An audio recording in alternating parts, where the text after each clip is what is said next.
On Monday, December 5th and Tuesday 6th, Simple Flying had the opportunity to travel internationally on a relatively new startup airline.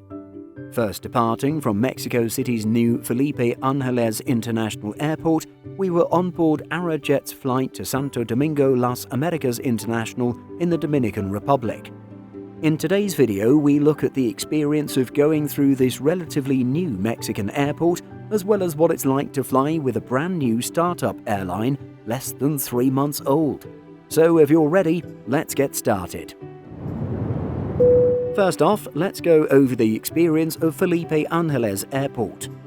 To get right to the flight review, skip over to this time in the video.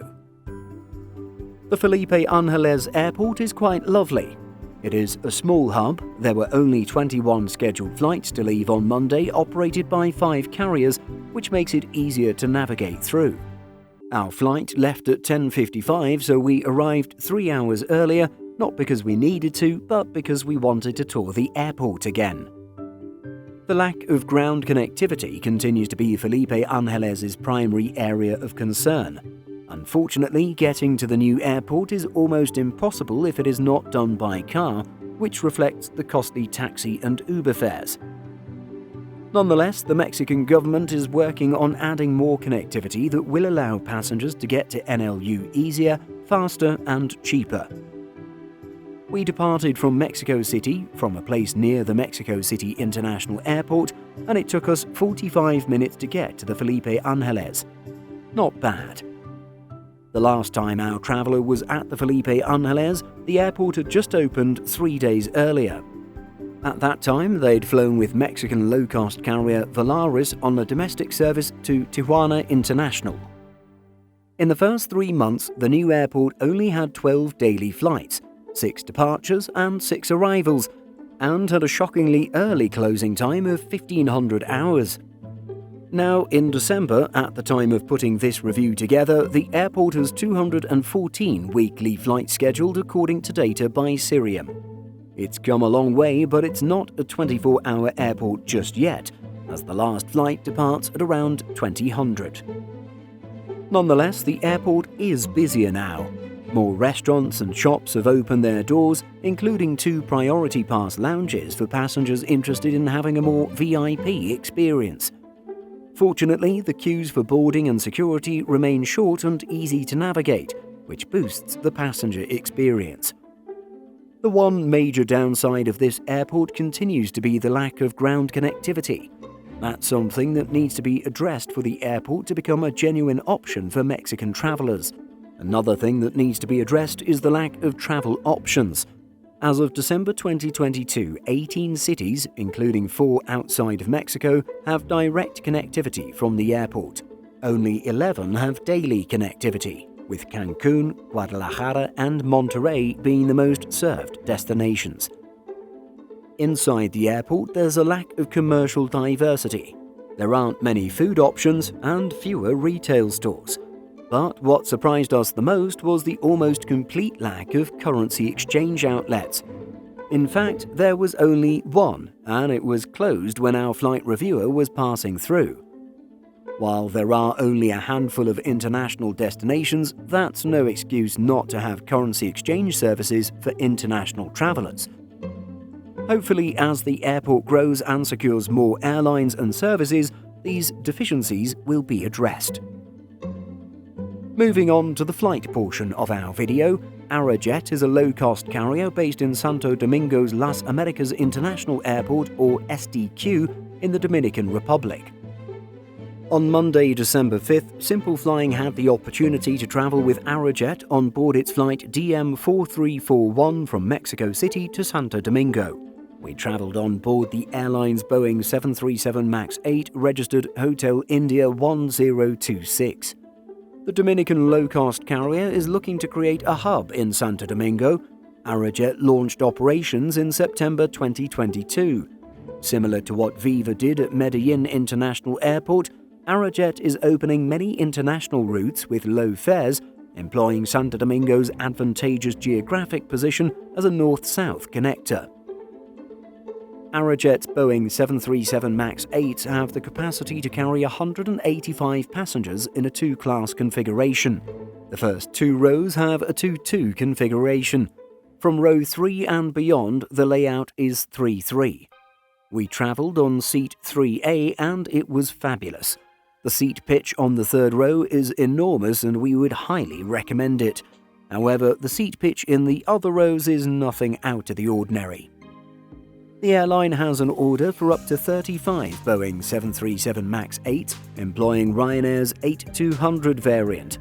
Once these planes arrive, we can expect a higher seat density, maybe impacting our beloved row 3 seat pitch. On board, we find a standard service by a low-cost carrier with snacks and beverages for purchase, including an interesting alcohol menu. Arajet receives payments with cash, US dollars or Dominican pesos, as well as credit card payments. Nonetheless, the credit card service was unavailable during our flight. The boarding process was fast and easy, mainly because the flight had a load factor of around 30%. Arajet opened its flights to Mexico City in September and is still struggling to become a known brand among Mexican travelers. The service from Santo Domingo to Mexico City is far busier than the service from Mexico City to Santo Domingo. The overall service of Arajet's crew was flawless. They were kind, warm and friendly to everyone on board. The pilots had constant communication with the passengers, reminding us about the possibility of acquiring snacks and beverages. The flight departed on time, lasting around 4 hours and 5 minutes. We had a remote stand. We're not complaining. As journalists and avgeeks, having the possibility of getting off an aircraft remotely instead of using a jet bridge is always exciting, because it creates the opportunity to take great close-up photos of the aircraft's exterior. The main point of complaint of this flight, however, would be that it was impossible to acquire snacks and beverages on board if you don't carry US dollars or Dominican pesos, which is something passengers are unaware of. This could be somewhat of an issue for those flying from Mexico with wallets full of Mexican pesos. Apart from that, the service was excellent in both airports and on board. Disembarking at Santo Domingo's airport and going through passport control and customs was a seamless experience. We were out of the airport in 10 minutes, which is remarkable. Then, on Tuesday, December 6th, Arajet launched its 18th route connecting Santo Domingo's Las Americas International Airport in the Dominican Republic with Bogota's El Dorado International Airport in Colombia. Simple Flying was invited on board this inaugural flight DM3120. In a packed flight on board one of the company's currently active 4 737 MAX planes, a team member of Simple Flying was again present to report on the flight and what the airline had to offer. Stepping on board the aircraft registered Hotel India 1081, our flight reviewer and fellow passengers were joined by Arajet's CEO and founder Victor Pacheco. Mr. Pacheco, a 40-year-old Dominican, greeted the passengers, welcoming them to Arajet's final route to be opened in 2022. Arajet's service to Bogota departed at 15:24 local time, which meant it was an on-time departure. As it was an inaugural flight filled with passengers, local media and airline members, the load factor was perhaps artificially high. Just like our flight from Mexico, the aircraft's first 2 rows have business seats in a 2-2 configuration. From row 3, the configuration switches to 3-3 for economy. The first 3 rows have an excellent pitch, while the remainder has an average pitch and width. Nonetheless, with the average Arajet flight distance being 1,067 miles, the seat's pitch and width do not become bothersome for those of average height. This seat configuration is temporary and will change in the future to accommodate 189 passengers in a single cabin environment, Mr. Pacheco told our Simple Flying team member. Again, Arajet's cabin crew offered snacks and beverages for purchase on board the aircraft, from prices ranging between $2 and $7. Being a low-cost carrier, there's not much more that can be said about the flight. It went smoothly and the cabin crew were courteous and professional. In this case, we could probably employ that old saying that no news is good news. Our traveller and everyone else on board arrived at their destination in one piece, and the flight was pleasantly uneventful. But perhaps we can take this opportunity to talk a little more about Arajet. The CEO describes Arajet as a low-price company, not a low-cost or ultra-low-cost airline. He said the difference between both business models lies in the connectivity hub.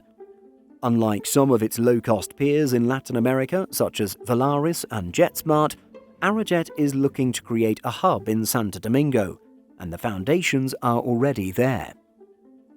The airline currently serves destinations across Latin America in addition to its home base at Santo Domingo. These include destinations in Colombia, Mexico, Guatemala, Ecuador, Peru, and more. The airline still expects to launch flights to Canada, Toronto, and Montreal shortly. Beyond its own routes, the carrier plans to sign new interline and codeshare agreements with other carriers, which could allow its passengers to connect further and beyond, including possible destinations in Europe. The Dominican diaspora living abroad are a key market for Arajet. In speaking with the carrier's CEO, he believes that once they know about the brand, word of mouth will spread and more travelers will come. But in the end, if Arajet truly wants to garner the diaspora segment, there's one market that must be addressed above all of the rest: the United States. The airline knows this, and they are getting ready. What's the youngest airline you've ever flown with? And do you think Arajet has what it takes to thrive as a low-cost carrier serving Latin America? Let us know by leaving a comment. Simple Flying publishes over 150 articles every week. If you're looking for the latest aviation news and insights, visit simpleflying.com.